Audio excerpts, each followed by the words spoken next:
Ashley Mardell, and this is Jackson Bird. That's perfect. You identified your cue and you did it. I love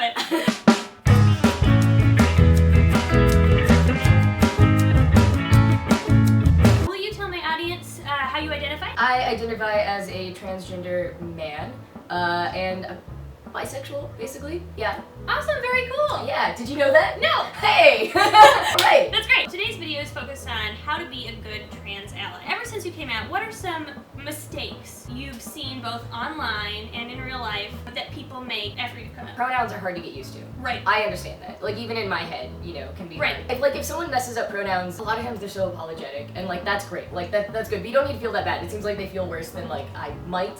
And it's just like making a big deal of it, especially if you're in public, is kind of worse. Especially if you're like maybe almost passing to other people. Sure. And then like someone messes up a pronoun and then they make a big deal out of it. Like it could have just been they misspoke. Right. But then if they're like, oh my god, I'm so sorry, and like then because that apology then almost becomes outing you when you were passing. Yeah, exactly. So it's even the messed up pronoun might not even out you, but like the constant apologizing could. Sure. Then what would you recommend to be like the most ideal kind of apology?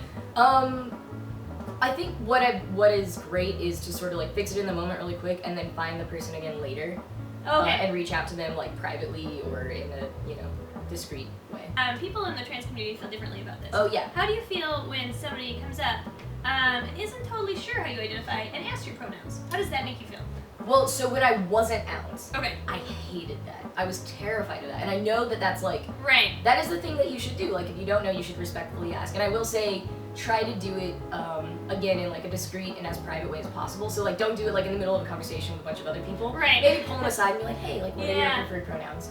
I actually had someone that do that to me today. Like they didn't know me before, I think, and they like met me once and I was busy like talking to people, and so they saw me again today and was like, hey, I have a question for you, and pulled me aside.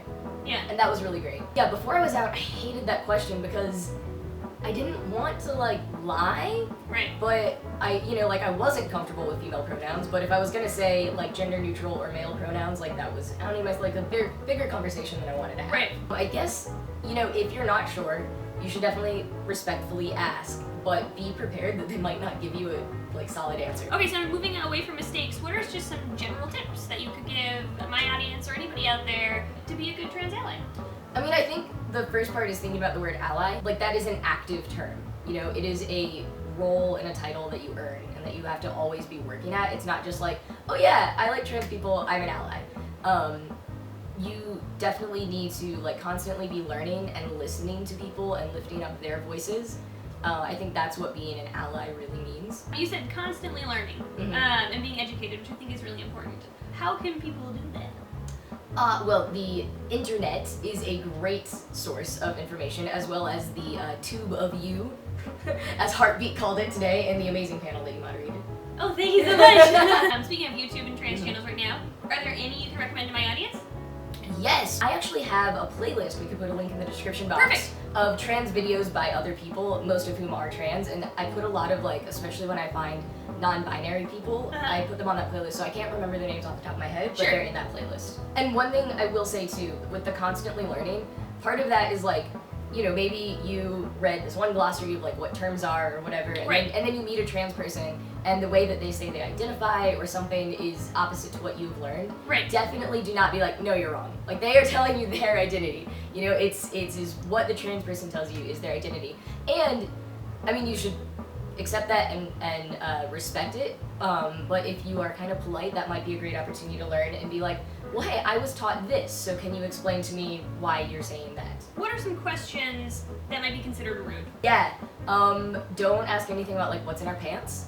Don't ask about our medical history. You know, you probably would not ask anyone else about like, you know, hey, how big's your dick? Is that okay to say on your channel? Oh, yeah. All right, yeah. Yeah, these things just don't sound like things you'd ask cis people. So, like, why would you ask trans people? And that's part of it, too, is, like, not only is it, like, an uncomfortable, awkward, inappropriate thing, but the fact that, like, you would ask those questions to a trans person and not a cisgender person really dehumanizes us. Yeah, definitely, like, others, for sure. Yeah. Also, birth names. Do not ask those, especially that can, one thing that like can confuse people, a lot of people in my life are struggling with this right now, is when you start thinking past tense and you're like, you want to tell a story about someone before they transitioned. Using the correct pronouns and new name and all of that can be kind of tricky. And, you know, that's definitely to each their own. Like, I do not speak for all trans people in any way. And I'm kind of, you know, I'm whatever on that. Yeah. But I think what's important to remember is that there are a lot of trans people out there who are stealth. They might pass as their gender, and they are not open about the fact that they are transgender. And so if you're using their old name when you're telling an old story, you could be outing them, which can be a very dangerous situation. Like, there is probably a reason that they're stealth. Right. So that's why these things are so important. And on the note of like inappropriate questions, like questions you should not ask, you can ask those questions to Google. Yeah! Please ask Google those questions. Yeah, because then you'll know. Yeah. But you won't make anyone feel like examined or dehumanized. I know that there's a line between being an ally and speaking up and being supportive, and then speaking over. Can you kind of talk about that for a little bit?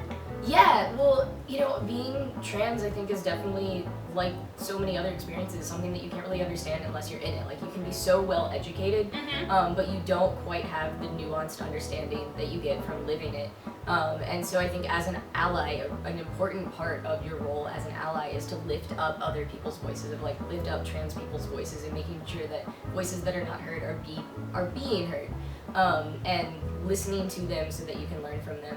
So like, you know, speak up when you see wrongdoing, right? You know, and educate people in the ways that you've learned, right? But when it comes to like speaking from a personal perspective, right, I would leave it to an actual trans person. The other thing is, you know, I think talking about being allies, you as trans people are also allies of other trans people in the community. Absolutely. And it's also important for us to be lifting up other trans voices, specifically trans people of color, who have many more challenges and have such a unique difference. Like, there's so many more stigmas on specific genders for people of color, and it's like when you transition, it's just the weird things that happen. It's crazy. You know, like if you are a female assigned at birth, black woman, well, hold on. If you're a female assigned at birth, and black. And yeah, so if you're female assigned at birth and black, and then you transition to male, you're suddenly gonna be getting stopped by police much more and frisked much more. Like, you become like, the intersectionality of like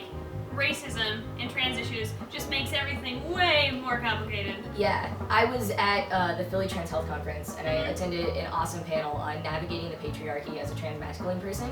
That sounds like an amazing panel. It was so cool. And so it started with like, okay, shout out the privilege that you get now that you pass as male. And what was funny is everyone was so outraged, like, I don't get street harassed anymore. I have pockets in my pants, you know, like stuff like that. But then there was a really great thing that turned around. The trans men of color started speaking up, and the queer trans men. And they were saying, actually, I do get street harassed now, and actually, I get treated so much worse, and none of this applies to me. So there's all, the intersections are nuts. Thank you so much, Jackson. Thank you for having me on. Yeah, no, I feel like I learned a lot. I think my audience learned a lot. Yeah, we filmed a waffle video over on Jack's channel. Okay, bye!